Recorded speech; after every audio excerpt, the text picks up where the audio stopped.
These are Muslim values. These are Canadian values. Minister of Immigration understand her job?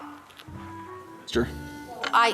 Thank you, Mr. Chair. I do have a mandate letter from the Prime Minister, and he has made it quite clear as to what the expectations are. Being able to welcome in people from around the world, particularly at this time of labor shortages, is good for our country. These immigration levels allow us to bring in the skills and talent we need to fill the labor gaps. We're seeing right across the country the impacts of the labor shortage that we have, whether it's in our healthcare system, whether it's small businesses that can't stay open 7 days a week like they'd want to. We need more people. Canadians understand the need to continue to grow our population if we're going to meet the needs of the labor force, and it's hard to find workers. The reality is you don't need to dig into the stats to understand that there was a million jobs available in the Canadian economy. You need to walk down Main Street of any community in Canada. You're going to see help wanted signs in the... And I'm proud of the work that I and the government at the time did in Nova Scotia. 2013, 14, 15, 16, 17, we were living in different times. Right now, we have an economic crisis in the country overall. We need to manage our immigration numbers. The honourable member. We're living in different times. It was a conservative federal government, and we had a balanced budget. Thank you for acknowledging that. Absolutely. That's wonderful. Warms my heart. Oh, yeah. Hey gang, Aaron here, Canadian Loony. Have you heard there's an immigration crisis in Canada? Or have you been living under a rock? The reason being, we just saw some of the reasons, but we're going to get into it a little bit deeper. We're going to have Michelle Rempel-Garner here, the Shadow Minister for Immigration, give us an explanation on what is actually happening. We've got some other pieces to take a peek at. But man, there is a crisis, like whether they admit it or not. There's not 300 people lining up for jobs at the hospital. They keep saying, like, we need people in the healthcare system. Now, that's not it. They're looking to, I don't know what they're looking to do, mess the way things are up. Let's take a peek. Michelle Rempel-Garner is going to explain. Hey, that's something everyone can enjoy. But before we get into Michelle Rempel-Garner's business, we're going to take a peek at the National Post. They make some great videos as well. Let's take a look. Here is a chart published by the OECD showing Canadian immigration levels. And here's a similar chart published by the Bank of Canada. You may notice something weird right around here. This is the point when one of the most well-managed and enviable immigration systems in the world went to cuckoo town. And we're all dealing with the consequences. First, some context. Canada invented what is now known as the points-based immigration system. Immigration systems, including in Canada, generally used to be run along ethnic lines. You pick and choose where your immigrants came from based on their country of origin. That's why Alberta is full of Ukrainians. The government of the day said, those Ukrainians like cold weather. We'll fill the prairies with them. Starting in 1967, Canada switches it up. Now the rule is we don't care where you come from so long as you're a high-skilled individual who we can trust to contribute to the country. How do you figure that out? Points. Do you speak English or French? Do you have a medical degree? Are you an entrepreneur? How good are you at engineering? This, more than anything, was why Canada has traditionally bucked the trend among Western nations of having any kind of mainstream anti-immigration movement. But right around here is when Canada takes the core promise of its immigration system and throws it out the window. This bump is due almost entirely to an explosion in non-conventional immigration streams. International students, temporary migrant workers. We had a massive spike in people claiming asylum, increasingly under suspicious circumstances. Basically, overnight, the average Canadian immigrant became younger, lower skilled, and far less screened. And there's way more of them. And no one else has done anything like this. Canada's population growth during this period was 3%, one of the highest on Earth. In the rest of the OECD, a club that effectively comprises the other countries of the developed world, population growth has stayed at about 0.5% per year. The US, France, the UK, they were bringing in immigrants at a rate that was just 1/6 of what Canada was doing. The most noticeable effect is that this took a housing affordability crisis and made it way worse. Canada only builds about 200,000 new homes per year, way less than what would be required to shelter the influx, and so rents and home prices have spiked. You've seen a similar phenomenon in youth unemployment. With thousands of new temporary foreign workers working in the retail and restaurant sector, Canadian teens are encountering a deficit of entry-level positions. Added to that, we're seeing things that haven't really happened in Canada before. Job fairs being overwhelmed by newcomers looking for work. Homeless shelters filled almost entirely with asylum seekers and other recent immigrants. It wasn't too long ago that one of the cohorts least likely to wind up homeless were recent immigrants. What Canada did was to go from managed integration of high-skilled newcomers to a sudden exponential spike of people overwhelming the system. And it did so remarkably quickly. I'm in Ottawa trying to do my job as the Shadow Minister for Immigration. So I'm a Conservative Party member of Parliament, and my responsibility within the party is to hold the Liberal government to account on immigration. Now, I'm here trying to do my job, but I noticed something really sus with the Liberal government, the Mark Carney Liberal government. Now, in order to do my job, to figure out how to hold the government to account on immigration, there's one piece of information that I need, and it is a fairly simple one. How many people are the Liberals letting into Canada over any period of time, and how many people are they removing? But lo and behold, even though the government is supposed to release this information, I have found something really startling and perhaps unsurprising. Since early this year, the Liberal government has stopped updating these numbers that are supposed to be released to the public in every level of every immigration stream. All of a sudden, there's one common denominator, and that's that the government is not putting out the numbers. Let me show you.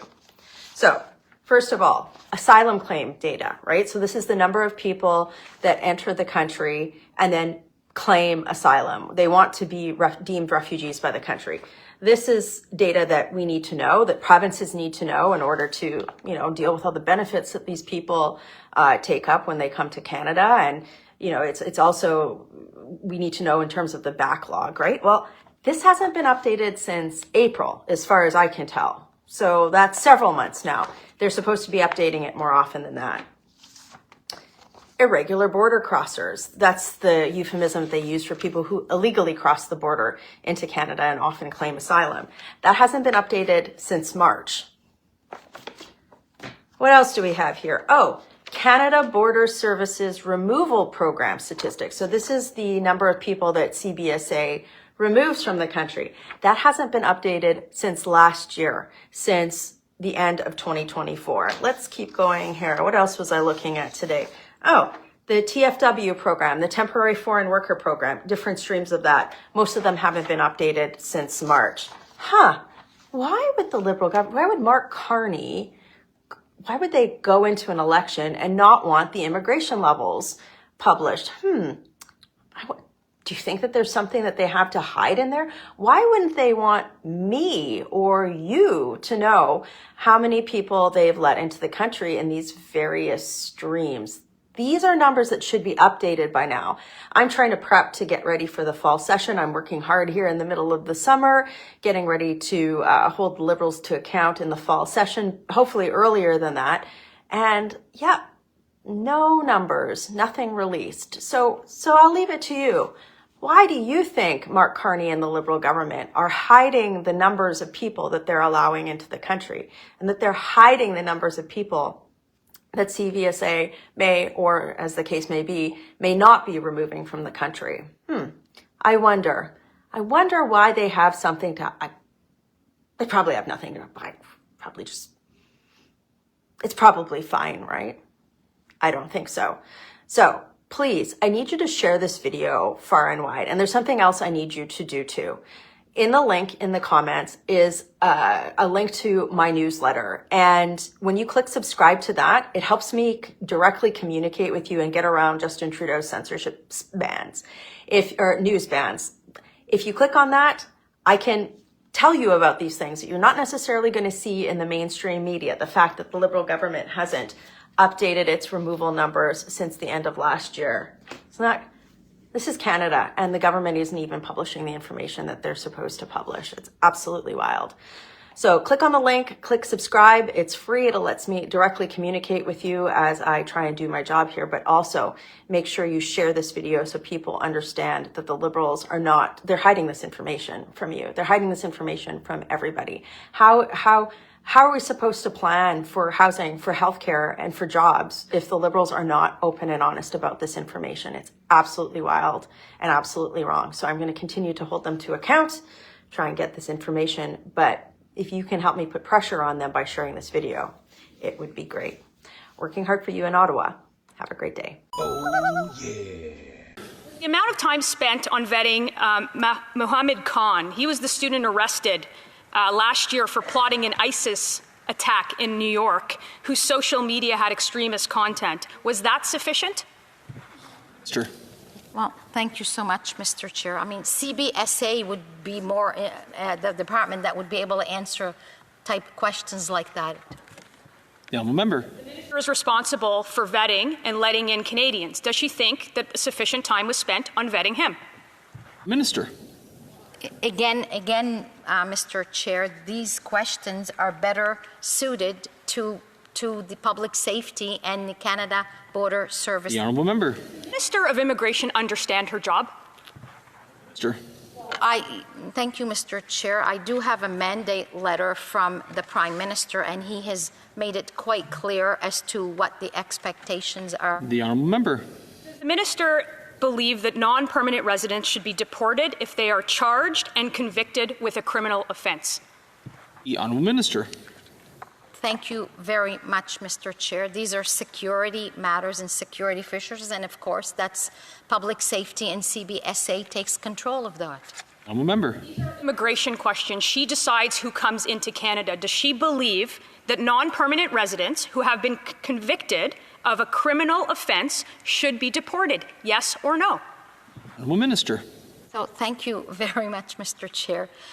We have a robust criminal justice system, and there are rules in place. Again, people that are charged and with effect or charged. The honourable member. What color is my shirt? The honourable minister. Well, I mean, you would probably know more than me the color of your shirt. You're wearing it. Chair. The honourable member. Of answering a simple question. Honourable minister. Thank you, Mr. Chair. I believe I've been answering the questions. Honourable member. Minister, does the minister believe that that Ahmed Al-Didi, he was the 2008 Syrian refugee who was charged in 2024 after appearing in an ISIS torture video, missed by initial screenings in this government? Did the Liberal government spend enough time vetting him? Just a simple yes or no. Well, Minister, very brief response. Well, thank you again, Mr. Chair. We have robust measures in the main estimates that deal with biometric collections, with security. But again, CBSA and CSIS are the ones that are in charge of that. Yeah. Oh, yeah. Hi, everyone. Congratulations, you're spending more money on taxes than on food, clothing, and shelter combined. How many kids did you molest with Jeffrey Epstein? More than just elbows. These are Muslim values. These are Canadian values. Anyhow, what are you going to do? Trying to keep you informed. Aaron Canadian Looney trying to hit 30,000 subs. Help me get there. Thank you for watching this video. We'll catch you in the next one. Later, gang.